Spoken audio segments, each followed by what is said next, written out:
ರೇ ಸ್ವಾಮಿ ಯಜಮಾನ್ರ ನಮಸ್ಕಾರ. ನಿಂತ್ಕೊಳ್ರಿ ಇವ್ರೆ, ನಿಂತ್ಕೊಳ್ಳಿ ಸ್ವಾಮಿ ನಮಸ್ಕಾರ. ಸುಮಾರು ಎಷ್ಟು ವರ್ಷದಿಂದ ಐಸ್ ಕ್ರೀಮ್ ಮಾಡ್ತೀರಿ ನೀವು? 30 ವರ್ಷ 30-40 ವರ್ಷದಿಂದ ಮಾಡ್ತಿದ್ರೆ.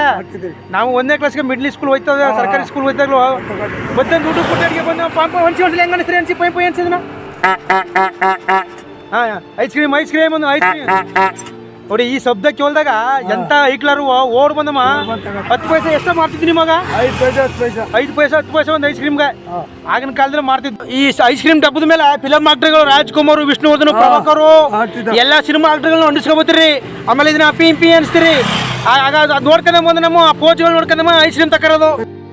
ನಿಮ್ಮ ನೋವಿನ ಮಾತುಗಳು ಹೇಳಿ ಒಂದೆರಡ ಯಾತ್ರ ಕೇಳ್ದಾರಿ ನೋಡಿ ಸರ್. ನಂಗೆ ಒಂದು ವರ್ಷದ ಮೇಲೆ 6 ತಿಂಗಳಾಗುತ್ತೆ ನಮಗೆ ಸಿಟ್ಟಿರೋಗಿ. ಅಯ್ಯೋ ನೆರೆ ಮಕ್ಕಳು ತಿರೋದು ಯಾರದ್ದು ಕೆಲಸ ನನಗೆ ಕೊಟ್ಟಿರೋ ಗತಿ ಇಲ್ಲ. ಗೌರ್ಮೆಂಟ್ ಏನೂ ಆಧಾರ ಮಾಡಿಲ್ಲ ನೋಡಿ ಸ್ವಾಮಿ. ನಮ್ಗೆ ಅಕ್ಷರ ಕಲ್ತಿರೋ ಎಲ್ಲರೂ ಬದುಕತ್ತೀವಿ. ಈ ಪಾಯಿ ನೋವಿನ ಮಾತು ಯಾತಕ್ಕೋಸ್ಕರ ಈ ಪಾಯಿ ವಿಡಿಯೋ ಮಾಡಿದೆ ಅಂತಂದ್ರೆ, ಒಂದು ಅಸಹಾಯಕರ ಪರವಾಗಿ, ಒಂದು ನೋವಿನಲ್ಲಿ ಸಿಕ್ಕಿದವ್ರ ಪರವಾಗಿ ಒಂದು ವಿಡಿಯೋ ಮಾಡಬೇಕು ಅನಿಸ್ತು. ಅದಕ್ಕೋಸ್ಕರ ಯಾಕಂದ್ರೆ ಬಾಲ್ಯ ದಿನಗಳು ನಮ್ಗೆ 10 ಪೈಸೆ ಇಲ್ಲಾಂದ್ರೆ ಒಂದು ಐಸ್ ಕ್ರೀಮ್ ಕೊಟ್ಟರೆ ಒಯ್ಯ. ಹಾಗಾಗಿ ಭಗವಂತ ಯಾರಾದ್ರು ಗುರುತಿಸಿ ತಾಲೂಕಡಳಿತ ಯಾವ್ದಾರ ಪಾಪ ಒಯ್ಯ ಒಂದು ಸರ್ಕಾರದಿಂದ ಲೋನು ಕೂಡ ಮಾಡ್ಕೊಂಡು ಪ್ರಯತ್ನ ಮಾಡ್ಬೇಕಂತ ಸ್ವಾಮಿ. ನಮಸ್ಕಾರ ಎಲ್ರಿಗೂ. ಅಯ್ಯೋ ಭಗವಂತ ಬನ್ನಿ ಇದು ಮಾಡ್ರೆ.